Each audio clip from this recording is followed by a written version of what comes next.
কুষ্টিয়ার ছেউরিয়া আখড়াবাড়িতে শুরু হচ্ছে বাউল সম্রাট ফকির লালন শাহের ১৩৩তম ৩ দিনব্যাপী তিরোধান দিবস।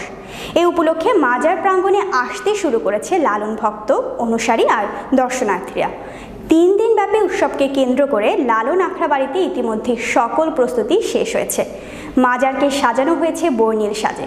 কুষ্টিয়া প্রতিনিধি রফিকুল ইসলামের পাঠানো তথ্য ও ভিডিওচিত্রে ডেস্ক রিপোর্ট। মিলন হবে কত দিনে, মিলন হবে কত দিনে। লালনের মানবতাবাদ ও অসাম্প্রদায়িকতা সামগ্রিকভাবে প্রেরণা জুগিয়েছে ভক্তদের মাঝে। পাশাপাশি আধ্যাত্ম সাধনার নিগুড় পদ্ধতি গুরু শিষ্যদের মাঝে ছড়িয়ে পড়েছে তার গানের মাধ্যমে। ৩ দিনের এই আয়োজনে এমন অজানা তথ্য জানতে পারবে লালন ভক্ত অনুরাগীরা। চাতক প্রায় হরিণীষি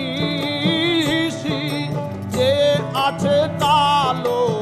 ১৭ অক্টোবর থেকে ১৯ অক্টোবর পর্যন্ত কালী নদীর পাড়ে উন্মুক্ত মঞ্চে লালনের জীবন দর্শন নিয়ে হবে আলোচনা ও লালন সঙ্গীত। বিদ্যুৎ মেঘে যেমন লুকালে না পায়। কুষ্টিয়ার ছেউরিয়ার লালন আখড়াবাড়িতে দুটি অনুষ্ঠানে সাধু ভক্ত এবং অনুসারীদের সমাগম ঘটে। এর একটি পহেলা কার্তিক লালন তিরোধান দিবস আর অপরটি ফাল্গুন মাসের দোল পূর্ণিমার দিন দোল উৎসব।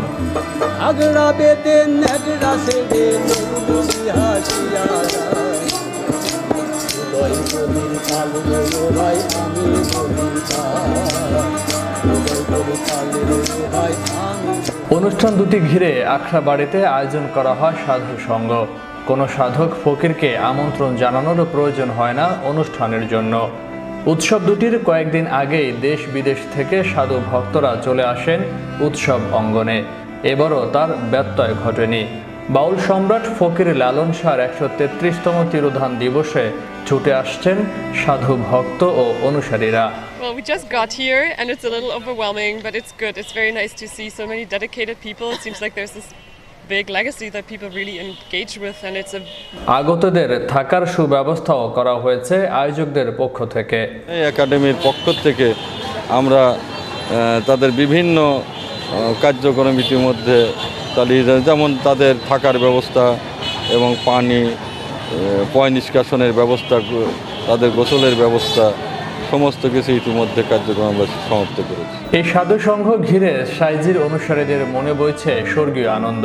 সাংস্কৃতিক বিষয়ক মন্ত্রণালয়ের সহযোগিতায় লালন একাডেমির আয়োজনে উৎসব সম্পন্ন করতে সকল প্রস্তুতি ইতিমধ্যে গ্রহণ করা হয়েছে। পাশাপাশি ভক্তবৃন্দ সহ জনসাধারণের নিরাপত্তা এবং অনুষ্ঠানটি শান্তিপূর্ণ ও নির্বিঘ্ন করার জন্য জেলা প্রশাসন ও পুলিশ প্রশাসন যৌথভাবে ব্যবস্থা গ্রহণ করছেন।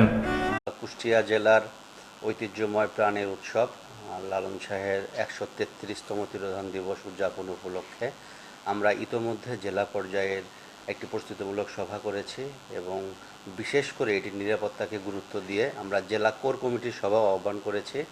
সেখানেও আমাদের নিরাপত্তাজনিত যে ধরনের প্রস্তুতিমূলক পদক্ষেপ নেওয়ার কথা সকল প্রস্তুতি আমরা নিয়েছি।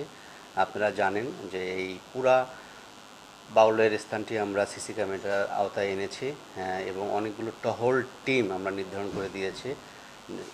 শান্তি শৃঙ্খলা রক্ষাকারী বাহিনীর পাশাপাশি আমরা স্বেচ্ছাসেবী দলও গঠন করেছি, যাদের আইডি কার্ড ঝোলানো থাকবে, তারা সার্বিক নিরাপত্তার বিষয়টি দেখবে।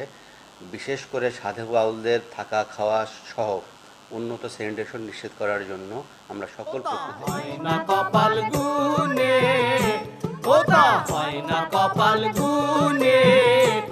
ফয়সাল মাহমুদ, বিশ্ব বাংলা 24, ন্যাশনাল ডেস্ক।